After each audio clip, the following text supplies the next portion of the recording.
Hello everyone, so welcome to the channel ride with the bike doctor. तो फिलहाल the bike doctor अपनी गाड़ी की सर्विसिंग करने वाला है।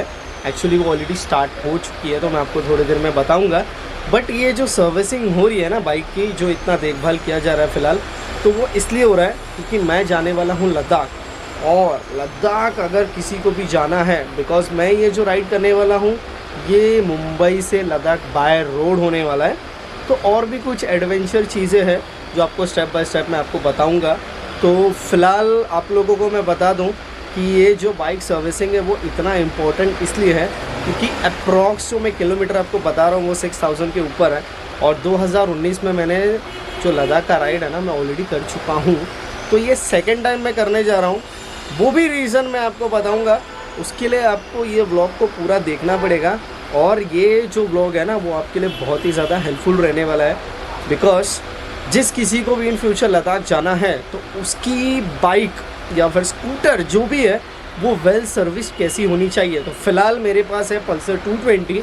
तो मैं आपको ये बताऊंगा कि 220 में क्या इम्पोर्टेंट चीज़ें हैं जो सर्विस होनी चाहिए, और क्या आपको एक्स्ट्रा एसेसरीज़ या फिर जो भी सामान है वो आपको अपने साथ लेके जाना है, जिससे आपको राइड में कोई प्रॉब्लम नहीं होगा।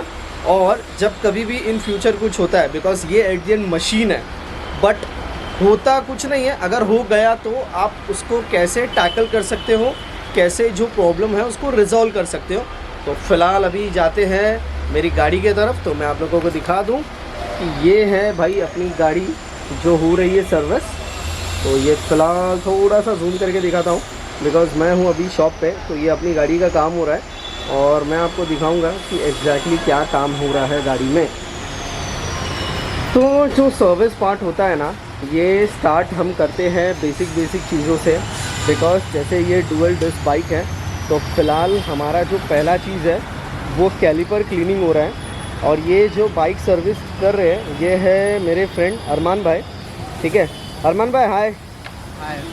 तो मैं ज़्यादातर इनसे ही गाड़ी सर्विस कराता हूँ, और जब भी मुझे कहीं दूर जाना होता है तो यही है जो मेरे गाड़ी का देखभाल करते हैं। तो फ़िलहाल ये एक बेसिक चीज़ें हैं। तो जिस किसी को भी अगर इन फ्यूचर गाड़ी सर्विस करानी है तो सबसे पहली चीज़ ये है, जो कैलिपर है उसको आप अच्छे से क्लीन कीजिए। और उससे क्या होता है ना, जो अंदर का पिस्टन है वो टाइम पे बाहर आता है जब आप ब्रेक दबाते हो। तो मैं ज़्यादा टेक्निकली नहीं जाऊँगा, बट जब कभी भी आप काम करवाओगे तो ये सारी चीज़ों को आप ध्यान रखना कि उसका जो पिस्टन है वो अच्छे से क्लीन होना चाहिए, और उसका जो ब्रेक पैड है वो चेंज करना है अगर नेसेसरी है तो भाई अपना ब्रेक पैड चेंज करने जैसा है कि नहीं, नया है, अच्छा है, नया ही है। तो अगर इन फ्यूचर आपको कभी भी डाउट लगता है ना, तो मेरा श्योरिटी है, बिकॉज 6500 किलोमीटर का राइड है, तो आप चेंज करवा लोगे तो ज़्यादा बेटर रहेगा। बट ये जो मेरा पैड है ये नया ही डाला हुआ है, तो फ़िलहाल चेंज करने की ज़रूरत नहीं है।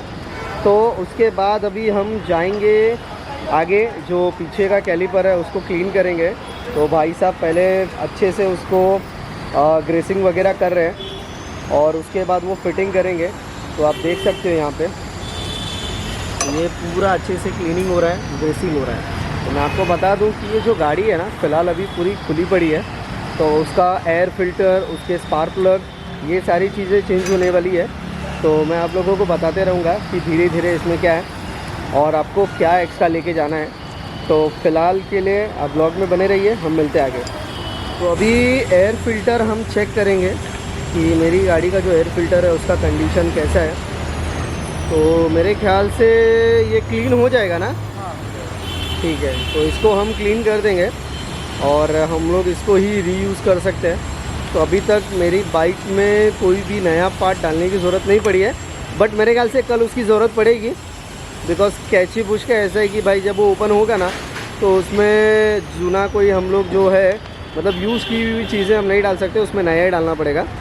तो फ़िलहाल ये जो एयर फ़िल्टर है इसको क्लीन कर रहे हैं अरमान भाई। क्या बोलते हैं भाई, तुम भी आओगे क्या लद्दाख? भाई टाइम नहीं है ना, तो मैं पक्का आ जाऊँगा। टाइम नहीं है ना भाई के पास, नहीं तो वो पक्का आते थे मेरे साथ। जाएंगे अपन भी राइड करेंगे, है कि नहीं? भाई को भी बहुत अच्छा लगता है राइड करने के लिए, तो जाने का है मेरे को उनके साथ भी एक राइड करने के लिए। ऑलरेडी एक राइड हो चुका है, बट और कुछ एक्साइटमेंट बाकी है कि नहीं, तो करेंगे हम। तो मेरे को एक चीज़ ये बताओ ना अरमान भाई, कि अगर जिस किसी को भी ऐसा जो बेसिक सर्विसिंग करवाना है हाँ तो क्या कॉस्टिंग रहेगा? नॉर्मली कॉस्टिंग होता है, कुछ पार्ट्स नहीं गया हुआ तो 450 रुपीज़ सर्विस चार्ज लगता है बस। अच्छा, मतलब तुम्हारा जो चार्ज है वो 450 लगेगा ना, और बाकी जो सामान का रहेगा वो अलग। बराबर। ओके, तो जिस किसी को भी काम कराने का है, मतलब जिस किसी को भी अपनी बाइक की सर्विस करवानी है, तो ब्लॉग में जो इन्फॉर्मेशन रहेगा वो मैं डाल दूंगा। तो आप डायरेक्टली भी कांटेक्ट कर सकते हो या फिर कमेंट में पूछ सकते हो, या तो आप मुझे डायरेक्टली बता सकते हो। तो आपकी जो भी गाड़ी रहेगी, बाइक हो या स्कूटर हो, तो वो सर्विस हो सकती है। तो जो इन्फो है कॉस्टिंग के रिलेटेड वो तो मैंने आपको दे दी।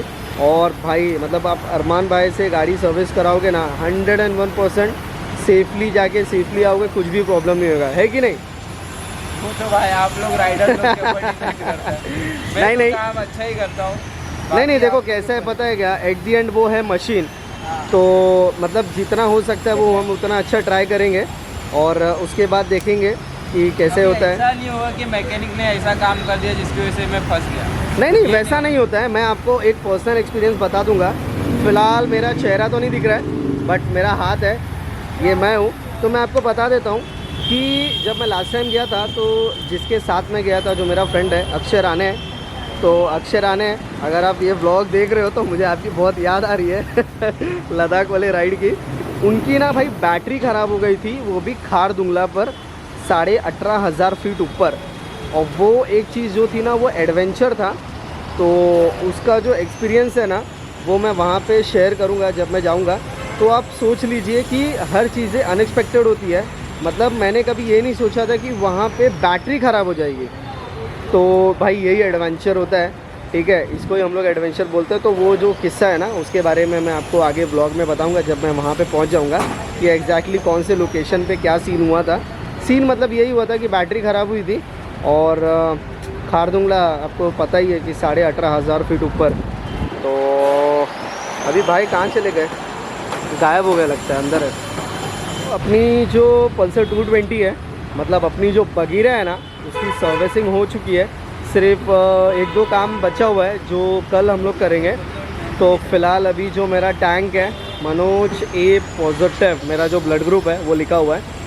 तो यहाँ पे अभी टैंक लग रहा है, एक बोल्ट पे टाइट हो जाता है ना टैंक। अभी बचा मेरा दोनों सीट आगे पीछे का, और पैनल भाई लगा रहे, तो उसको बाद में मैं चाबी से लॉक करूँगा। भाई उसका जो वायर निकला हुआ है उसको बाहर निकाल दो ना, पैनल को फिट करने से पहले। हाँ, वो बाहर निकाल दो टाँकी के यहाँ से। हाँ, बस उतना ही, बिकॉज़ वो जो निकला हुआ है ना सॉकेट फीमेल वाला, वो है मेरा चार्जिंग का। तो ये हमेशा मैं राइड में यूज़ करता हूँ। तो ये हमेशा बैटरी पे लगा हुआ रहता है, और कुछ ऐसा मतलब टेंशन वाली बात ही नहीं है। जब मन करे चार्जर लगाओ और अपना चार्जिंग यूटिलाइज़ करो। ये लग गया मेरा आगे वाला सीट, अब रह गया पीछे वाला। भाई ये यहाँ पे नहीं था, कृपया करके मेरा कपड़ा आप आगे रख दीजिए तो ये पीछे वाला सीट, और उसके बाद हम थोड़ा सा ऑयलिंग वगैरह करेंगे बाइक में, क्योंकि चेन थोड़ा सा लूज़ था। तो टाइट कर दिया ना भाई, चेन टाइट कर दिया ना, तो चेन टाइट कर दिया है। ओ हो, बहुत ही प्यारा वाला आवाज़ आ रहा है एग्जॉस्ट में से। और ये हो रही है ऑयलिंग। तो ये फ़िलहाल अभी ऑयलिंग कर रहा हूँ, बट उसके बाद मैं चेन भी यूज़ करूँगा, जो एंटायर जर्नी में मैं हमेशा से करते आ रहा हूँ। और फ़िलहाल के लिए तो अभी हम लोग मिलेंगे कल, जहाँ पे हम लोग कैची बुश का काम करेंगे, और आपको बताऊँगा कि एग्जैक्टली वो कैसे होता है, उसका प्राइसिंग कितना है। और कैची बुश का फ़िटिंग का मैं पहले पूछ लेता हूँ। भाई मुझे ये बताइए ना कि कैची बुश का अगर फ़िटिंग करवाना है तो कितना प्राइसिंग होगा? उसका प्राइसिंग ऐसा होगा कि डिपेंड करता है मैकेनिक चार्ज क्या करता है। अब नॉर्मल सबका अलग अलग होता है, तुम्हारा कितना होएगा? मेरा 300 रुपीज़ चार्जेस है। अच्छा, और कैची बुश अप्रॉक्स 125 रुपीज़ का बेरिंग रहेगा। और वो कल दिखा देंगे ना, वो कल हम दिखा देंगे। हाँ, चलेगा ना? तो 300 रुपीज़ चार्जेस रहेगा ना फिटिंग का। ओके, तो फिर कल आएंगे ना भाई टाइम पे? कोशिश करूँगा। ठीक है, अभी कुछ चलेगा। बोल नहीं सकता। कैसा है मालूम है भाई, मैं आप लोगों को बता दूं, थोड़ा ना माइक के पास मुंह ले रहा हूँ मैं, बिकॉज मुझे पता है मैं दिखाई नहीं दे रहा हूँ। ये भाई साहब है ना बहुत ज़्यादा बिजी चलते हैं, इनसे ना अपॉइंटमेंट लेना पड़ता है तो ये बहुत ज़्यादा मतलब बहुत ज़्यादा बुलाने पे ही आते हैं, ऐसे जल्दी आएंगे नहीं। बट कस्टमर का रहेगा तो भाई फटाक से, है कि नहीं? ये जुल्म हम पे क्यों होता है फिर भाई? इधर देख के ज़रा बताओ ना। ऐसा कुछ नहीं है भाई, अभी कस्टमर जिसको टाइम दे के रखे हो उसका काम पहला करना बराबर बराबर, कस्टमर सर्विस इज मस्ट, है ना? हाँ। ओके, तो मिलते हैं फिर कल। हाँ ओके ओके, चलो बाय। भाई साहब फिलहाल अभी मेरा टायर निकाल रहे हैं, तो कैची पुश का ज़रा प्रॉब्लम बताओ ना, एग्जैक्टली कैसा रहता है? गाड़ी हिलता है। हाँ तो दिखाओ ना एक बार। हाँ ऐसा ना? हाँ। तो ये मैं अभी फ़िलहाल वीडियो बना तो रहा हूँ, बट आप लोगों को बता दूँ कि जब कैची पुश का प्रॉब्लम रहता है तो फ़िलहाल ऐसा रहता है कि टायर पूरा हिलने लगता है। तो मैं भी एक बार आपको ट्राई करके दिखाता हूँ। अभी जैसे ये टायर है और ये है मेरा कैची, तो जब हम इसको हिलाएंगे तो आप देख सकते हो कि इतना ज़्यादा प्ले आ गया है। तो फ़िलहाल तो अभी एक्सेल निकला हुआ है, बट एग्जैक्टली जो कैची का प्ले है ना उसका प्रॉब्लम है। तो भाई मेरा एक बुश गिर गया यहाँ पे नीचे, तो इसको उठा के यहाँ पे साइड में रख देते हैं। तो ये जो सब काम जो हो रहा है मेरे बाइक का, फ़िलहाल ऐसा है ना कि मैं जाने वाला हूँ लद्दाख, और ये मैं सेकंड टाइम जा रहा हूँ। तो गाड़ी में ज़्यादा आज तक ऐसा प्रॉब्लम आया नहीं है। बेसिक जो सर्विसिंग रहती है वो करना पड़ता है। तो बहुत टाइम के बाद, मतलब 5 साल के बाद कैची पुश का जो इशू है वो आया है। तो अभी फ़िलहाल वो काम चालू है, और बाकी मैं आपको धीरे धीरे बताते रहूँगा कि एग्जैक्टली जो गाड़ी का सर्विसिंग है, स्पेशली मेरी जो 220 का सर्विसिंग है वो कैसे होता है।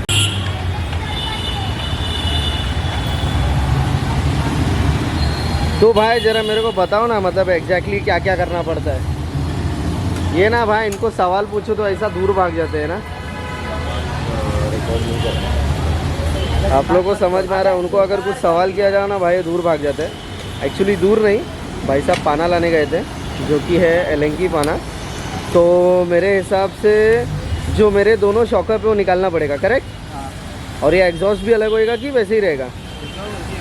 एग्जॉस्ट वैसे ही रहेगा। आप लोगों को बता दूँ ना, फ़िलहाल गाड़ी को वॉश भी नहीं किया है, तो ये मैं जो काम है वो धीरे धीरे करने वाला हूँ। बट अभी फ़िलहाल जो इम्पोर्टेंट है मेरे लिए वो मैं करूँगा। और थोड़ा सा इसमें ना ज़्यादा टाइम जाता है, अप्रॉक्स मेरे ख्याल से 45 मिनट जाएगा अगर मैं मैक्स टू मैक्स पकड़ूँ तो। फ़िलहाल आप लोगों को बता दूँ कि जो मेरा टायर है तो वो यहाँ पे साइड में निकल गया है, और यहाँ पे है जो मेरा कैची। तो ये आपको मैं दिखा दूँ हल्का सा जूम करके, तो ये कैची है। अभी इसको हम निकालेंगे और इसका जो बुश है वो चेंज करने वाले हैं अभी थोड़े टाइम में। तो फ़िलहाल उसका जो प्रोसीजर है वो चालू हो गया है। तो भाई अरमान भाई यहाँ से सब छुपते छुपाते दिख रहे थोड़े से। तो अभी फ़िलहाल हम इसका फटाफट कैची निकाल के बुश चेंज करेंगे, और उसके बाद हम उसमें डालेंगे नया कैची बुश। तो मैं आपको बताऊंगा कि एग्जैक्टली उसमें कैसा बुश रहता है, स्पेशली जिसके पास पल्सर 220 है तो उनके लिए ईजी होगा। तो फ़िलहाल अभी थोड़ा जो काम है ना अरमान भाई को करने देते हैं, उसके बाद जब अपना टाइम आएगा तो अपन बुश लेके आएंगे और बताएंगे कि एग्जैक्टली कैसा है। तो कहीं लाने की ज़रूरत तो नहीं है, आपको मैं बता दूँ कि जो द बाइक डॉक्टर है वहीं से बुश आएगा। तो जो बेरिंग था ना और बुश वो सक्सेसफुली निकल गया है। तो ज़रा अरमान भाई ज़रा दिखाओगे क्या जूना वाला बेरिंग का क्या हालत हुआ है? तो मैं आप लोगों को दिखा दूं कि ये जो जूना वाला बेरिंग लगा हुआ था ये बेरिंग है, और ये बुश है। बुश को आगे लो, ये बुश है। और अभी अपना नया वाला बता दो। तो आप लोग देख सकते हो कि ये जो नया वाला बेरिंग है वो कुछ ऐसा है, और जो नया वाला बुश है वो कुछ ऐसा है। और ये कितने का है वो भी मैं आपको बता देता हूँ। तो फ़िलहाल ये जो बेरिंग है ना है 128 रुपीज़ का, और ये जो बुश है वो है 77 रुपीज़ का।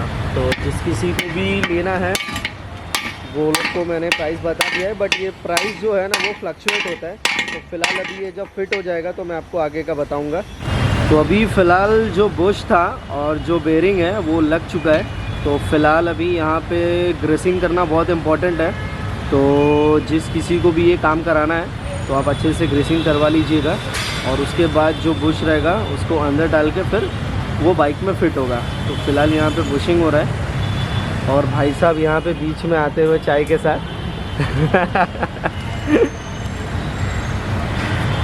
तो भाई अभी कितना टाइम लगेगा अपने हिसाब से? बस 10 मिनट। 10 मिनट ना। तो भाई अपना कैची बुश बैठ गया? हाँ हो गया, टॉपअप भी लग गया है। लग गया ना। तो ये दोनों प्रोसेस बहुत फटाफट कर दिया भाई ने। मेरे को लग रहा है भाई को कहीं जाने का है भाई। तुमको किधर? बहुत ज़रूरी काम है भाई। लेट हो रहा है भाई को, बहुत ज़्यादा लेट हो रहा है। तो भाई पर घाई में ज़्यादा मतलब बोलते हैं ना, काम थोड़ा बराबर कर देना भाई। हाँ ऐसा बोलोगे तो फिर करूँगा ही नहीं। नहीं मस्ती कर रहा हूँ मैं। तो भाई है मगर इसका मतलब ये नहीं खराब काम कर दो फिर वापस से मेरे को आके। नहीं बराबर। तो ये कवर लगा रहे हैं हम लोग, जो चेन के ऊपर का रहता है। तो बहुत काम की चीज़ है ये, और हमेशा से वो रहना चाहिए। तो मेरी गाड़ी में ना मोस्टली मैं आप लोगों को बता दूं, और आप भाई को भी पूछ सकते हो, सब चीज़ें स्टॉक है कि नहीं। हाँ। आफ्टर मार्केट वाला काम मैंने बहुत कम किया है, बिकॉज जितना ज़्यादा आप बाइक को स्टॉक रखोगे उतनी उसकी जो लाइफ टाइम जो रहता है ना, वैलिडिटी बोल सकते हैं, जो हर चीज़ की आती है। एक बार इंटरनेट का ख़त्म हो जाएगा 1 महीने में, पर भाई गाड़ी जितना अच्छे से रखोगे उतना ज़्यादा चलने वाला है। तो अभी ना अरमान भाई बताएंगे कि बेसिकली अपना जो टायर फिटिंग का रहता है वो कुछ पॉइंटर्स मेरे को बता रहे थे। तो ज़रा बताएंगे भाई, क्या बोल रहे थे तुम? जैसे कि मैं ये कस्टमर के लिए नहीं, ये मैकेनिक के लिए बोल रहा हूँ। बहुत सी गाड़ियों में इश्यू आया है। क्या होता है, मैकेनिक टायर खोलता है और फिर फिटिंग करने टाइम पे उससे गलत फिटिंग हो जाता है। उसका रीज़न है ये दोनों बुश। अच्छा। इसमें आप देख सकते हो, एक में सेंटर में लाइन है बराबर, और एक में लाइन नहीं है। ठीक है। ये आगे का लाइन मत ध्यान दीजिए, सेंटर में जरा जूम करके देखिए, ये सेंटर बराबर लाइन है। हाँ। इस लाइन को हमेशा डिस्क के साइड में लगाने का, डिस्क के साइड में लगाने का। लाइन वाला जो रहता है ना, लाइन वाला जो रहेगा वो डिस्क के साइड में लगाने का। मैं खास करके किनको बताना चाहता हूँ, अगर कोई पंक्चर वाला, कोई टायर वाला मेरा ये वीडियो सुन रहा है, देख रहा है, हाँ। तो उसके लिए हेल्प हो जाएगा। बहुत से लोग क्या होता है, मिस्टेक कर देते हैं लेफ्ट राइट लगा के, फिर क्या होता है टायर घिसने लगता है, डिस्पैड खराब हो जाता है, बराबर और प्लेट भी बैंड होता है। Correct। तो ये चीज़ के लिए हमेशा ध्यान रखना। 220 में ये माइनस है, दिखने में दोनों सेम दिखेगा, बराबर 0.5 mm का फ़र्क है। उसकी वजह से डिस्पैड खराब होने लगता है, डिस्प्लेट भी खराब होता है।